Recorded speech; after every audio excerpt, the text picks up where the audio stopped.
patient and consistent. And then,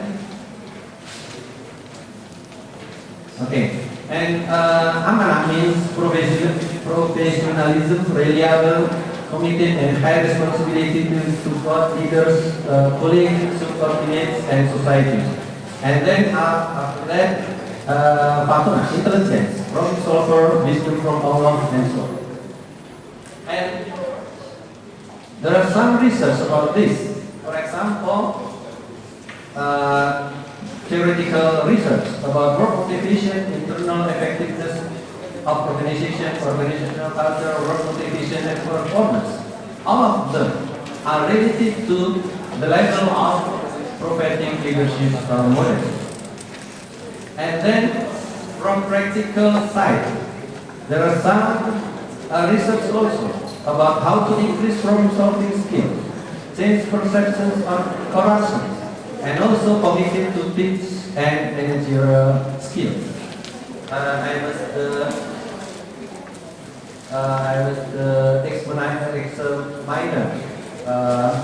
this in this research. And then, how about prophetic leadership model based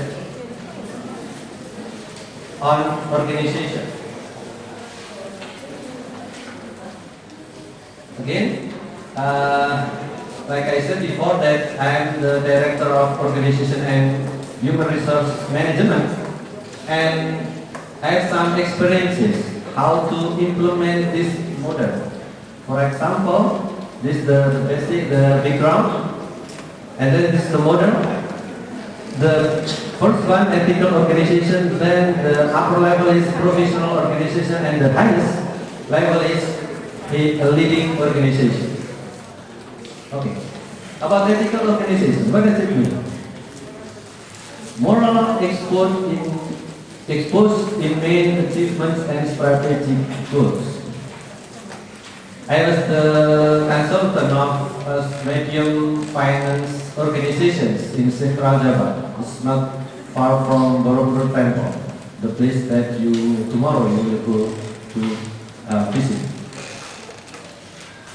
Interesting thing is, if they select new employees, they visit the society of the candidates, then ask the people how he or she behaves, especially about morality, about her or his honesty, and so on. Then I ask why? Because they want the company want to recruit honest people. So again, it's part of their strategic methods to achieve, to develop their organizations. Not only like a conventional methods. Candidates come to psychological tests, then doing conventional psychological tests to museum, work attitude, personality, or something like that. But also the company visits the society. And in recruitment or selection in this university, you can also learn about different methods. For example, every single candidate during the recruitment process in this university must take reading test, Quran reading test. So it's part of, to attract people with high level of Islamic knowledge and practices. Then professional organizations, then learning organizations, and leading organizations. Just to make it shorter, if you read about one of most bank in Indonesia, it's called Bank Muamalah. During the economic crisis in 1998, what did they do? The top management at that moment, at the time, they did night prayers together at 12 o'clock at night. They were doing prayer. Again, it's part of how to be leading organization, how to solve problems. Of course, prayer is not enough. You can't solve problems only with prayer, but again, it's part of their solutions. And then after that, Bang Muhammad is one of the band that could, survive until now. And then, again,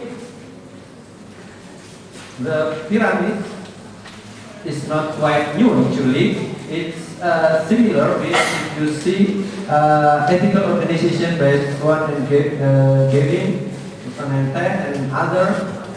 If you read the slides about how Islamic organization must have responsibility on people, then you see it's similar to corporate social responsibility. And okay, then again, according to Kurt Lewin, that behavior is a function of personality and environment. So we are talking about the ruling system. Again, it's if I, to be honest with you, it's a relative sensitive topic, because again, Islamic State, Islamic government, sometimes people misunderstand about that. It's related to terrorism and so on. Not at all. Again, it's a part of the theory of the knowledge of Islamic Aqidah. Because why?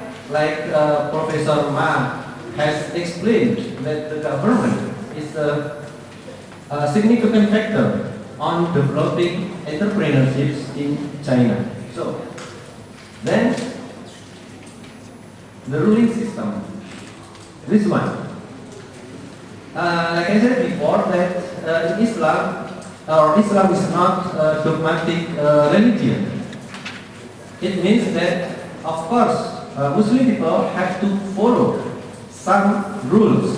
For example, you might know about that, no pork, no alcohol, and so on. But other aspects, people can think about on mubah issues.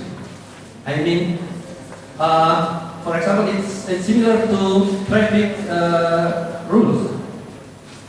For example, no question about why red means stop. But if you drive a car, you don't need to ask about why people agree with. No, it's not time to discuss. But you can turn left or you can turn right. It's up to you, according to your direction, your destination, for example. It's similar like that. That there are some rules on you can follow or not, but of course there are some mandatory obligations. This is why I present governmental factor, because based on Bond formulation, he extended Levin's formulation. The culture of participants, national, organizational, familial, or daily, will determine the beta weights linking the components of the formula. So again, social situations factor is important also in terms of how it influences people's behavior. And then this, I just give you an example of the Khilafah in the past and in the future.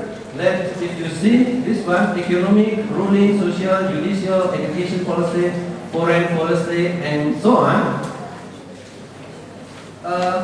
will be implemented in Islamic states. Then, but for mubah or general issues, like, so that's why it's no problem if you use Facebook, social media, and so on.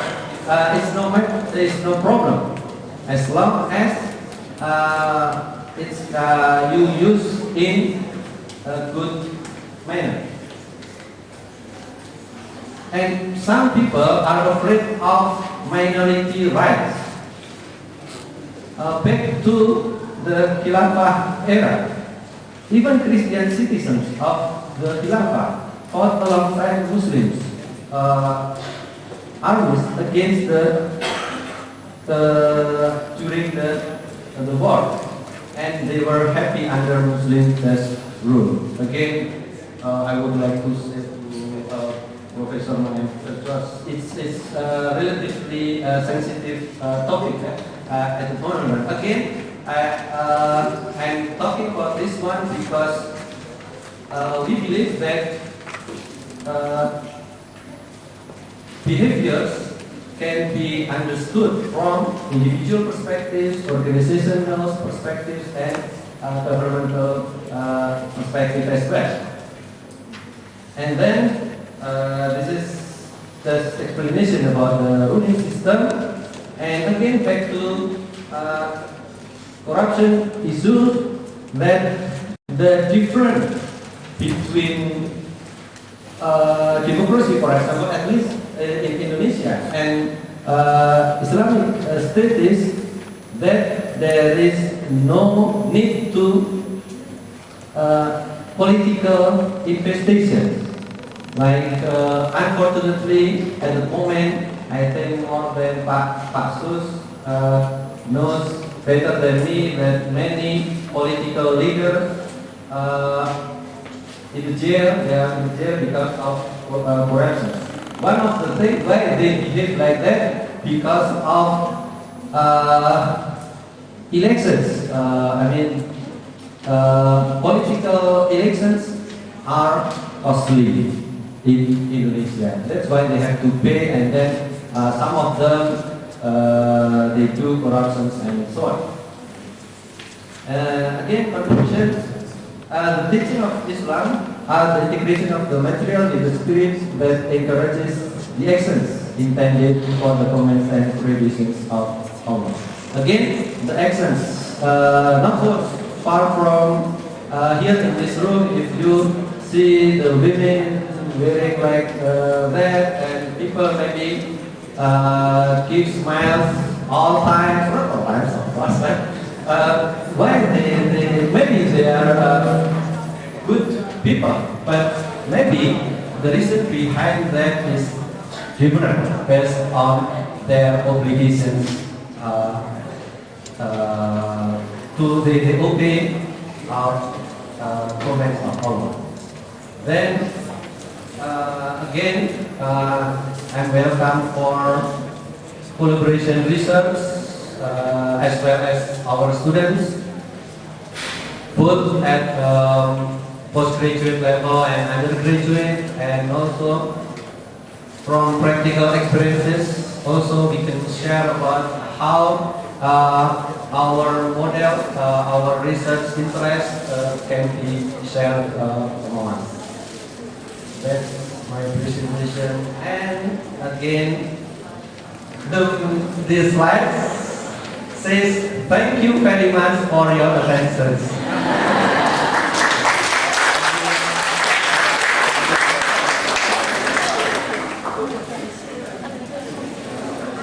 Please keep your questions, because we will go directly to the third presentation. It was very interesting about promoting leadership, so there's something in common with Professor Mas' presentation in the beginning about the daily use.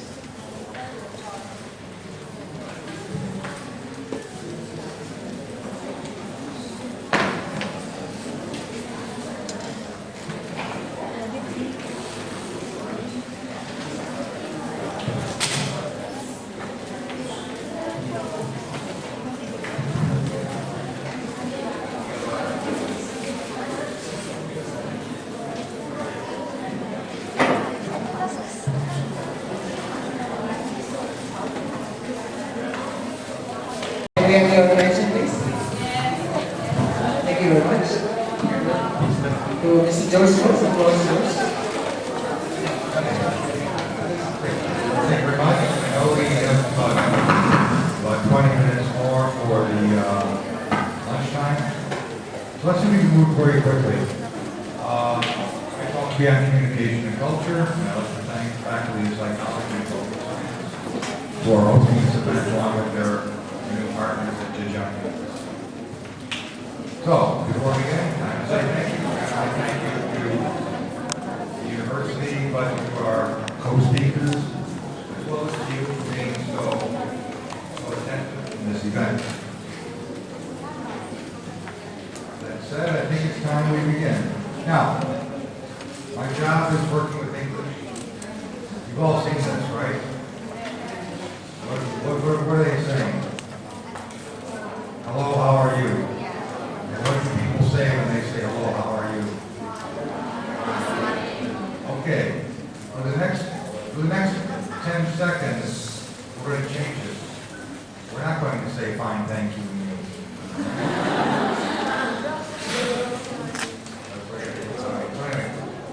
I want you to find someone next to you, or someone you can talk to. Do you have someone you can talk to? You can talk to yourself, but that's a little bit difficult. So find someone you can talk to. You have a partner? Anybody have a partner? No partner? You can find a partner. And again, all I want you to do is ask your partner, hello, how are you? Wait. Oh, we got it.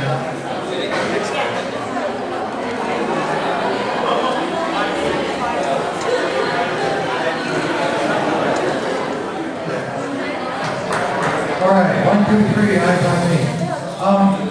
It's difficult to say fine. Let me give you some hints.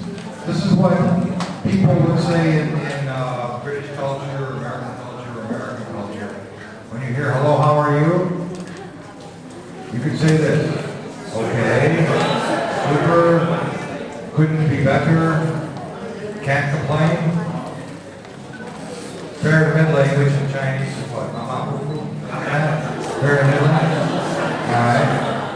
Not so hot. Wonderful. Doing well. No, not my usual self. Let's go back. I'll show you these again. I want you to practice with your partner again. Hello, how are you? You can choose. Try it. 1 second. Hello, how are you?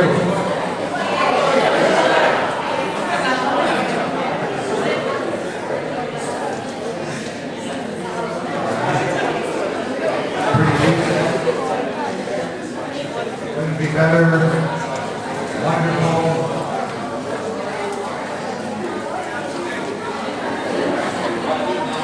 All right. 1, 2, 3, eyes on me. It's very different. It changes your communicative, your response. This is the language part, but it also opens up a cultural part as well. For example, if someone says, hello, how are you? And you say, not so hot. What will be your next question? That's good. See you later. You can't do that. You know, once you have something like not so hot, not my usual self, it means the person wants you to ask them another question. And what's the question? Yeah, what's the problem? What's wrong? You can say, I'm sorry to hear that, but I have to go.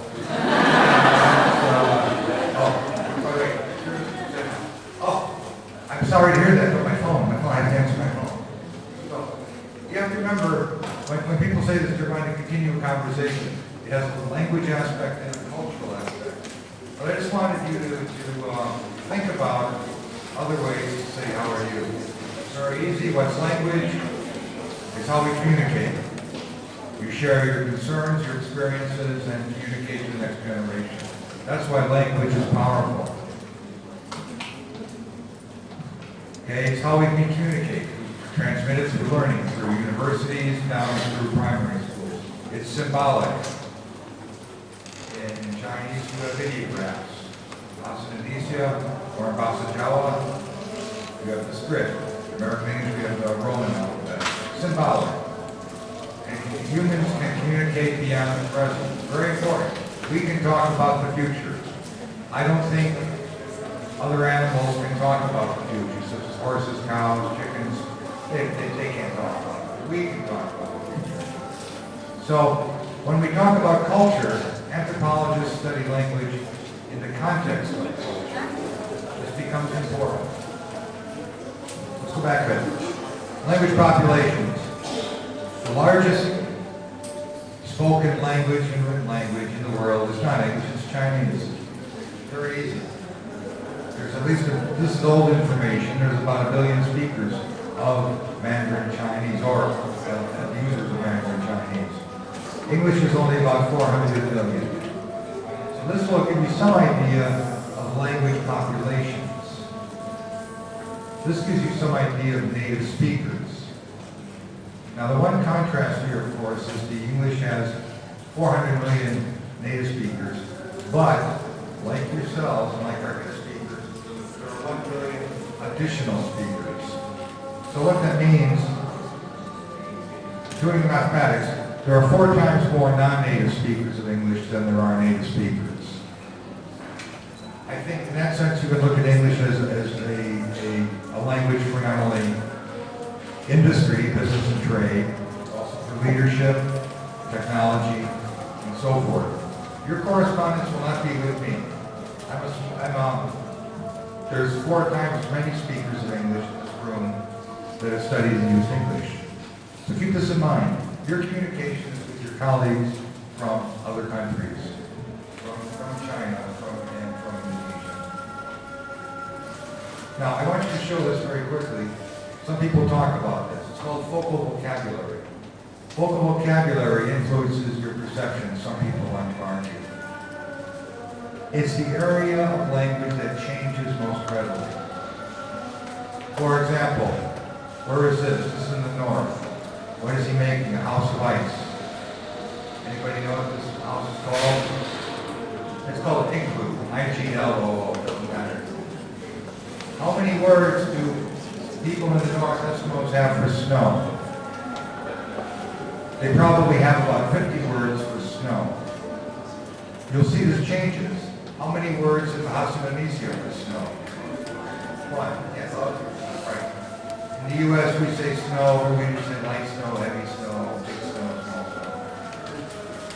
snow. What does change in Indonesia, of course, is the words for rain. But more importantly, what changes in Indonesia is the words for rice. Many different kinds of rice, many ways still can prepare rice. Anyway, this is called focal vocabulary. What's interesting, I found over the last many years, is that technology is becoming a changer of vocabulary and languages. Internet, cell phone, mobile, these are now international words. So, here's what people argue. Language, thought, and culture are connected. Change is more likely to move from culture to language. In other words, this is current thinking. Change moves from a culture to the language. If you're using a mobile phone or internet, you'll find it becomes more and more incorporated into the culture. People argue about this. Some say language to culture, other people say culture to language. These are the key issues. You can check with your professors on. Language talks about environment. For example, people in the north have many words for snow. In the Middle East, people have many words for camels. That's not really true. It's, actually there are more words for sand. Sand. Different uses of sand, quality of the sand, location of the sand.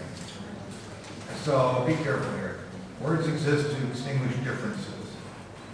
Is this important? Not really. It's talking about the physical context, but it doesn't really change the culture as much. defines them. Look at this group of Indians in Bolivia and South America. They have over 200 words for potato. 200 words. Potato before it's planted, potato when it's growing, potato when it's finished. We're not going to do vocabulary, 200 words of potatoes, but it gives you the idea again of the context, not the culture, but just simply the context of what's predominant in that context. So, what's the relationship between language and culture? Are they the same? No. What pushes language? Many people think culture pushes language. I would like to argue, and you're young enough to remember, that technology also pushes language. Technology pushes both culture, and in turn culture pushes language. This is very new. This is a new phenomenon. It's a rapidly accelerating phenomenon. All right. Fundamental questions. Language and culture, we just talked about. Which pushes language? I say culture. Some people say, oh, language. That's called superior hypothesis. Remember though, humans are the only animals to have culture. And they're only animals to have language. So, how are they connected? Well, they're interconnected. That's why we have ideas such as culture and intercommunication. You need both in the organization of people. All right. I'll come back to this film clip that's running short on time.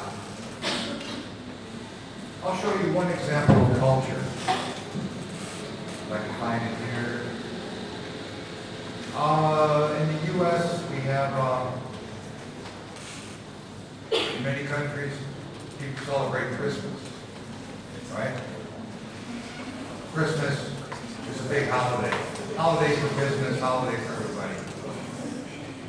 One person in Christmas people like to remember for business is called Santa Claus, or St. Nicholas. Do you remember this from your culture classes? He has a red suit, a white beard. All right.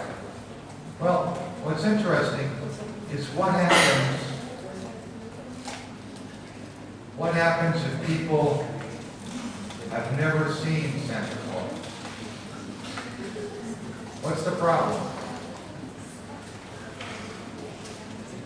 What's a cultural problem? If you've never seen Santa Claus, you wonder, how is Santa Claus connected? I'll show you this one. We'll just look at that for a second, very short. It also talks a little bit about America.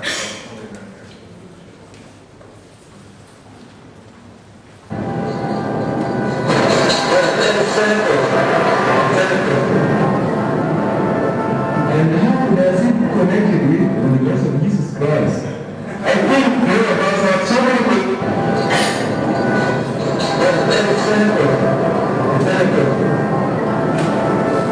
And how does it connect with the person of Jesus Christ? I think many of us have so many questions to ask, but I think we have few people to answer them.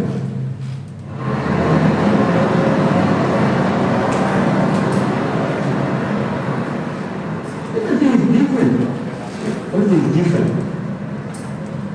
It's kind of irritating because people bring away from Africa, they say, oh, where do you from Africa? Yes. Some people will say, but do you live in the forest? Nobody is born in the forest. You can live in the forest. You have to live in a house. In the United States, people are not friendly.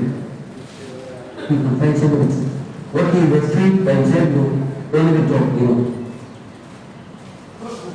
You cannot go to the house of somebody who you don't know. They are all Americans.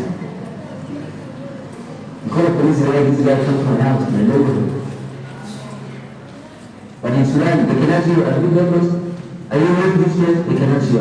You say, I'm not good, they can show you what you are. You can even talk to them. It is a question to ask them, how do people work in this area? How do people think when you love somebody? Now, can you show me what? How do you think, you know? That's different than what I'm asking because these are different people. Huh?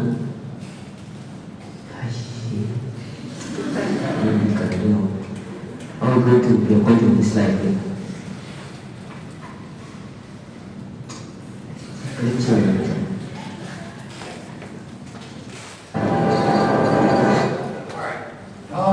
It's an interesting documentary. The film clip talks about culture shock, but I think you also had the idea of language versus culture. His language was perfect. Very good English. I worked with this group in Sudan. Very good English. What was the problem? The problem here was culture. And what does he say? I give up. People don't talk to you in the street. One of it's culture shock. The other one is the issues of culture itself.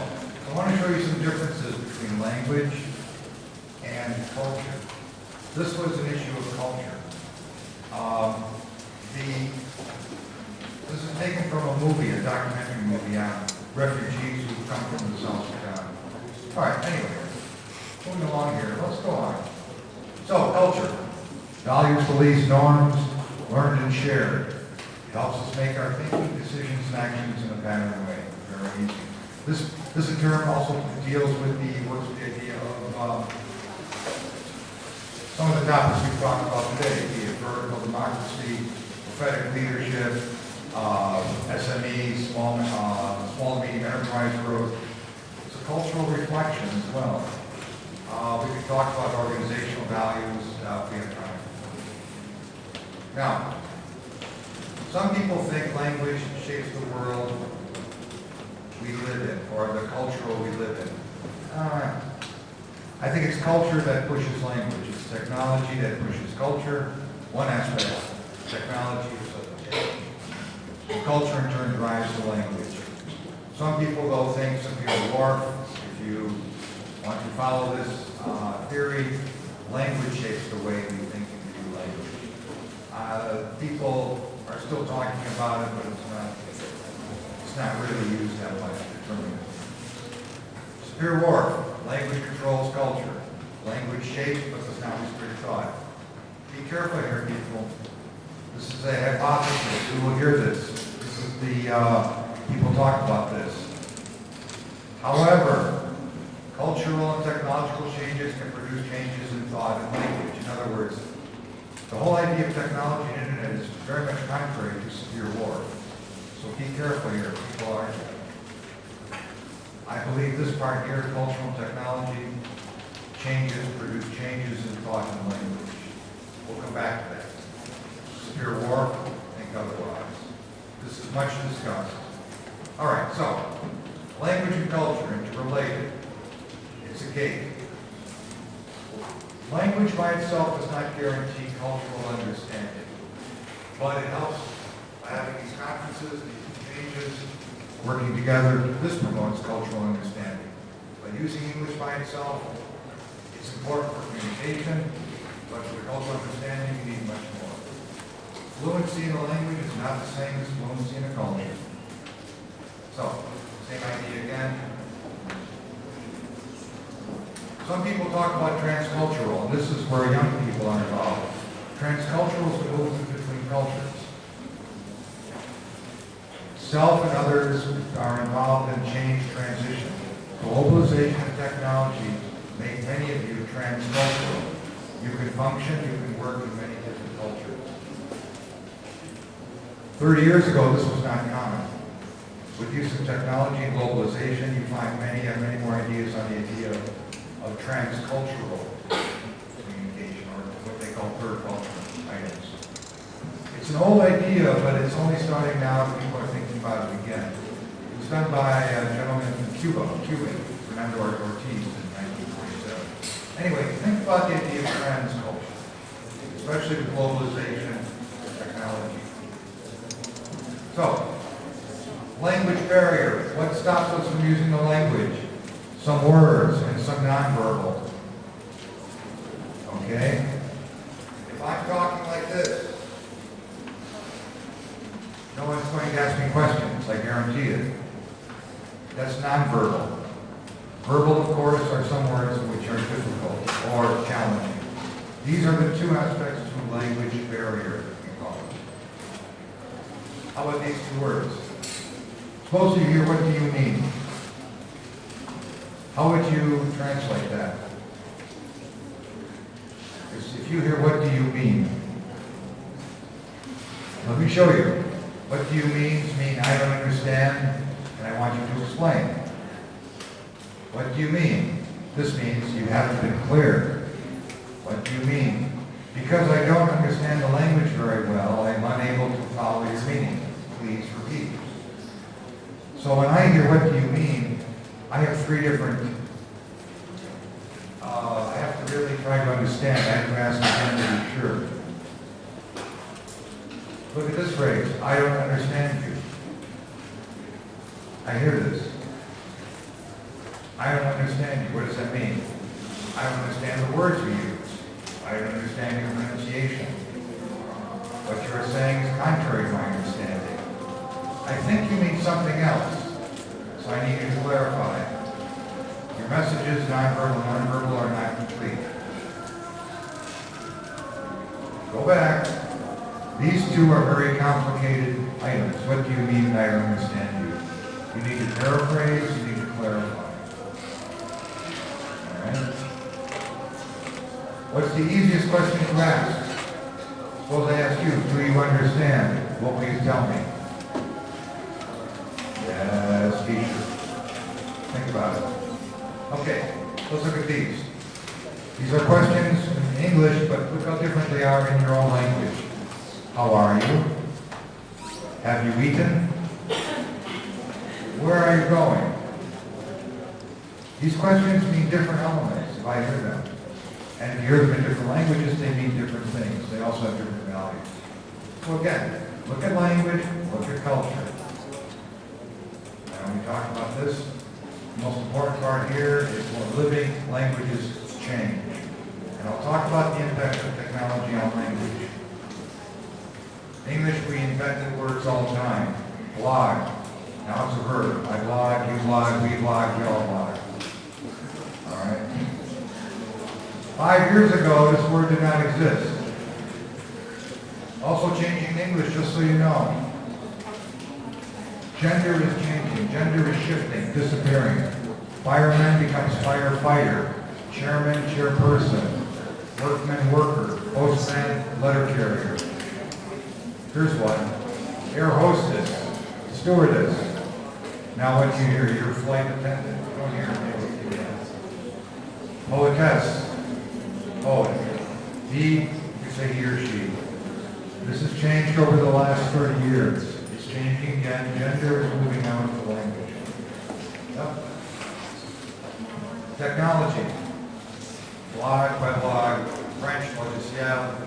And software. And Swiss chat programming for instant messenger. One thing to remember, the digital divide. Another reason for English, 80% of the users of the internet are using only 10% of the language. For example, English and Chinese are probably about 50% of the internet right now. So keep this in mind with other languages. So be careful when you use technology. Think of availability and reliability and impact. When you use technology, because communication is instant, while you're texting, in cultures it affects what is said, how you say it, and how it's understood. Technology by itself cannot make cross-cultural communication successful. You need to think what you're saying, how you say it, how it is understood. If you want to make a mistake, make a mistake upwards. Be polite. Use a politer form of the language if you are working in communications. Communication is instant and it's unforgiving. You can't go back and say, oh, send me back my SMS. Can't do it. All right. Now, those of you who speak only one language, there's only one person in this room, it's probably me. I'm at a disadvantage. One disadvantage for me is that most people use English as their second, third, or fourth language. A person who speaks a monolingual, who speaks only one language, cannot understand what people are saying in others. But he also may be misunderstood, all right? And I miss my chance to learn about other cultures, I have to rely on translators, and I'm more likely to misunderstand what you are saying. So do you understand? Well, I don't know what you mean, all right? Think about it. Okay, conclusion. Language barrier, be careful. Verbal, non-verbal. Every cross-cultural interaction requires what we say care. Here's some sources, various groups, Internasional, Soil Publishing, so forth. Thank you. Now wait. I know we don't have a lot of time, but I'm going to give you the test. To give you an idea of how quick words change, this is from the Oxford Dictionary. These are new words that are approved by the Oxford Dictionary. I like reading it because, not dictionary, I like reading those new words. These are new words just allowed in August, November. What's vacate? Should be used. Vacation. It's used in spoken English. Where are you going on your vacation? What's a daycation? A daycation? It's a one-day vacation. I need a vacation tomorrow. Daycation. One-day vacation. Now, going back to signifier and signify. Okay, I'm talking about space consumption. What's a staycation? Anybody know what a staycation is? Not a PlayStation. Staycation. A staycation is when you don't travel and you only stay at home. My parents like a staycation.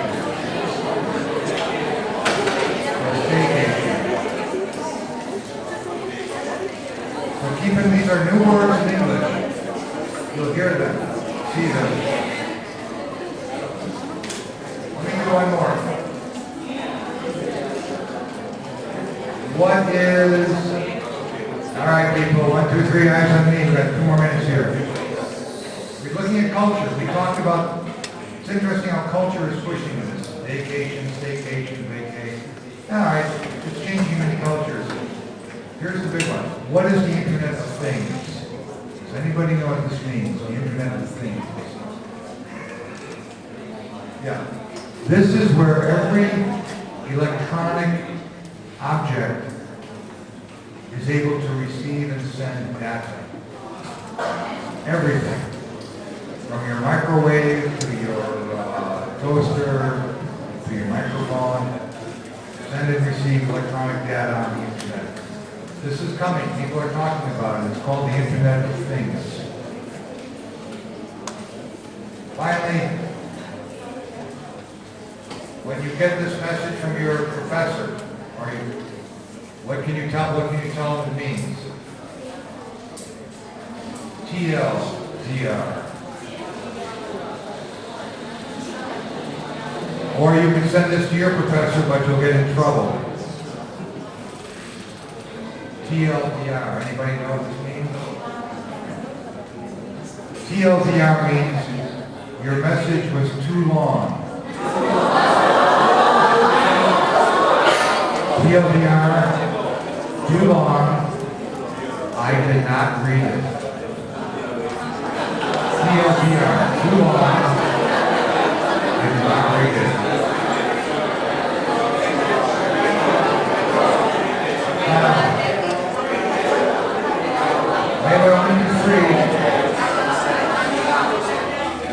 Suppose I get this message. Should I write back and say thank you for sharing that with me? Suppose you get this message. What would you say back? Well, think about it because that's going to be a cultural reply. All right. Last one and then we're done here. These are words, and again, TLDR is taken from text. And then it's taken from back. There are more words. Housemaid. Housemaid. Does anybody know what housemaid is? M-A-D-E. How about homemade? My mother makes homemade bread. My mother makes homemade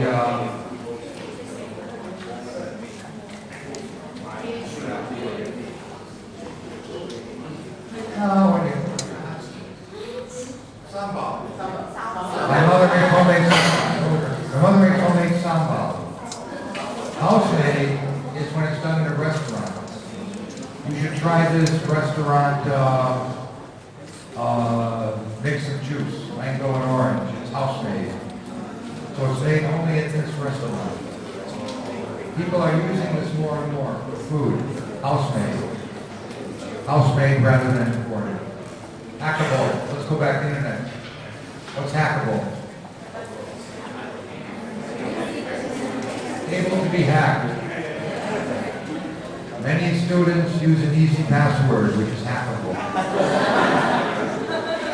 They use a cheap encryption, which is hackable. Now, here's how I'll end my talk. Last one, cultural and language. What's a selfie? This word just came out in November. It's a new word. It's 2 weeks old. Anybody know? There you go. You got it. You got the selfie. Selfie is when you take a picture.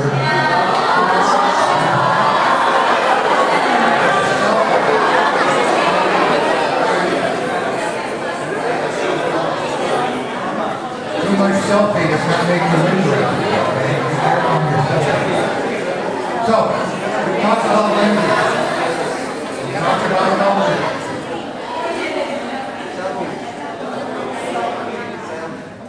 And we talked about language barriers. Just be sure you're aware of what you say, what you mean, what you're trying to understand in the cultural language.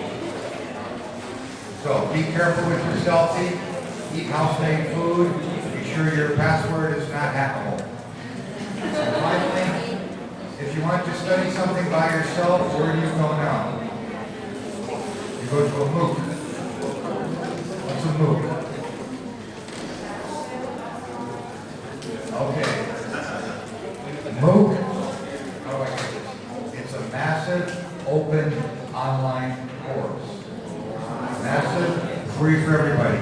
Open for everybody. Online for everybody course. There's no credit, there's no degree. It's called a MOOC.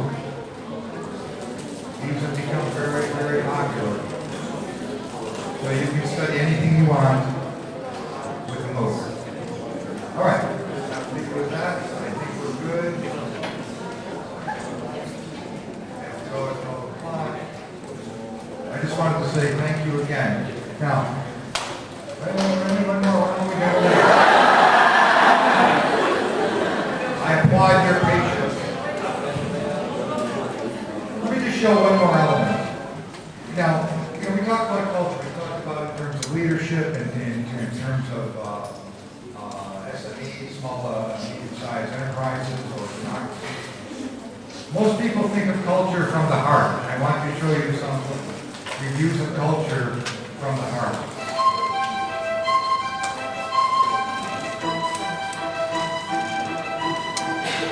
And what's very funny is cultures from the heart are exchanges, which is exactly what you're doing here.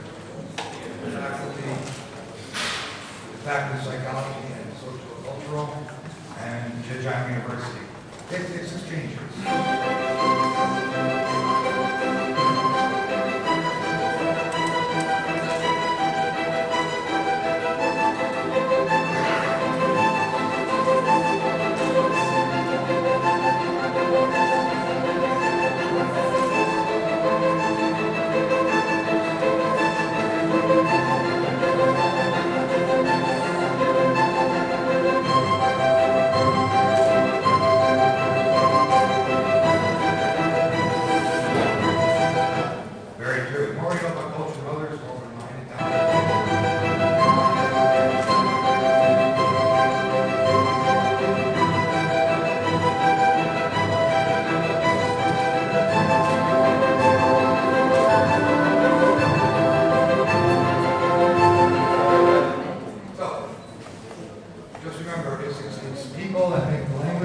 People that make the culture, technology that supports it, but it's the exchanges That really make the understanding, the cross-cultural understanding. So, thank you very much.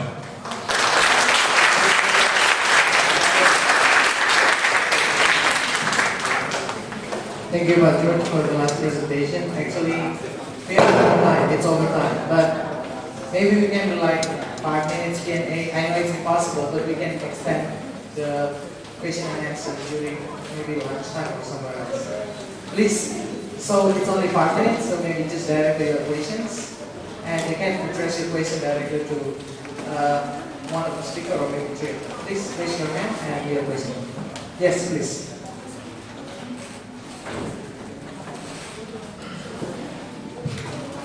Thank you very much. My name is Rickson from Surabaya University. I want to ask Prof. Ma. I am very interested with your presentation. It's very, very good. I want to know, is it any differences, the effect of human resources to potential development index of enterprises that you saw in your presentation? You show that enterprise characteristic like existence, development, diversification, and maturity as a moderator of the relation, the effect of human resource, and many things that in your presentation to the potential development index. Is it any differences? The effect of human resources to the potential development index between characteristics of enterprises. That's only my question. Thank you.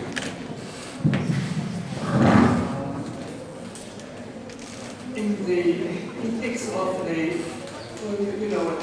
development potential score, right? Yeah. We try to measure the future development, the potential development of the company, Yeah. enterprise. We have two indexes. The other is whether the company exists well, Okay. not now, but the future. So these are two indexes we use. On the other side, we have to measure the environment resource, whether the environment provides you human resources, if we're talking about human, which you need, which a specific company needs in its production, its running the business.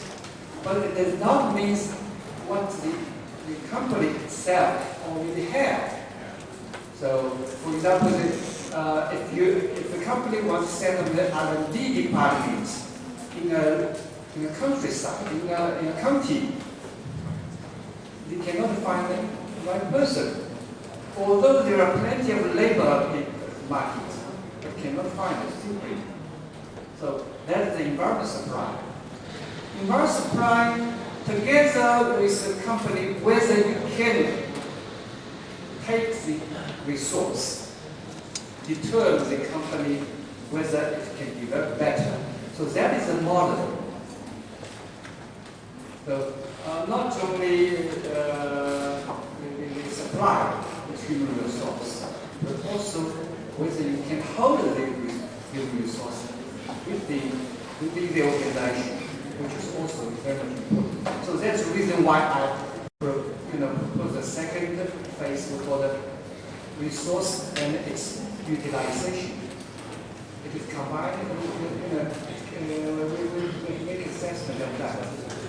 So that is the framework of the study. Does that make sense? Yeah. Thank you.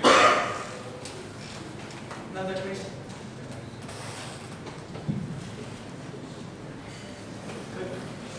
Is it time? So, yeah, we can continue our discussion after this. But you still have a question? I give one more chance. Thank you. So let's give a high round of applause for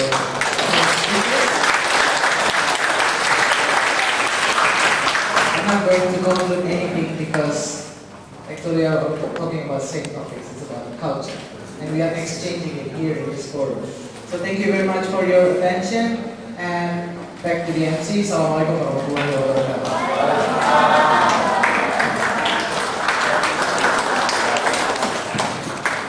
Okay, thank you very much to all honorable speakers for the inspiring presentations. And next, this is time for closing ceremony by giving souvenirs from the Dean for the speakers. So for Professor Chen Hongren, Mr. George Coles, and Mr. Ali Fahmi, would you please go stand up in the stage?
Okay, and next for guest representatives, the first is Dr. Kwan Hei from Zhejiang University of Technology and Dr. Frickson Christian from Surabaya University.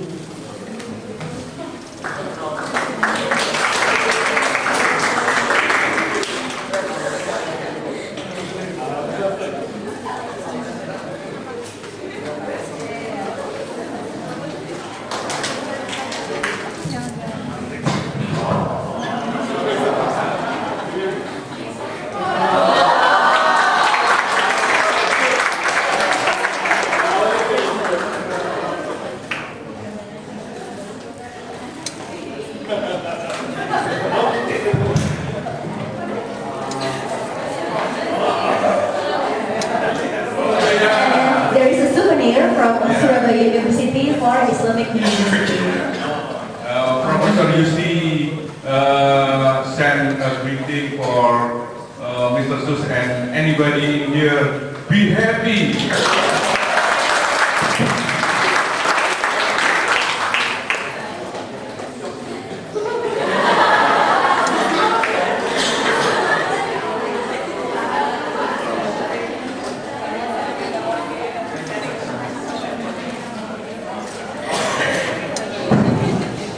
There are also some souvenirs from China, Zhejiang University.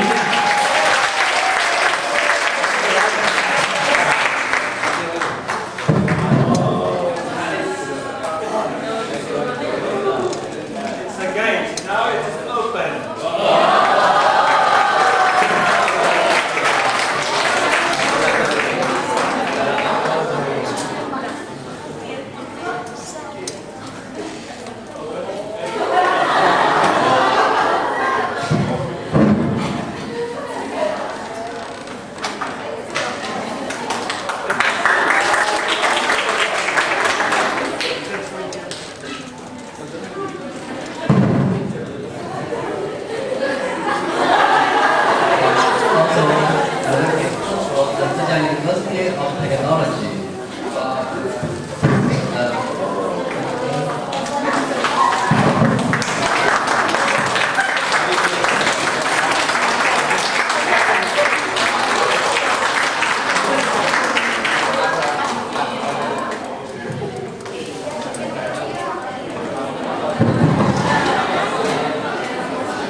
for all the leaders and all the speakers. It is time to thank your seats. Thank you.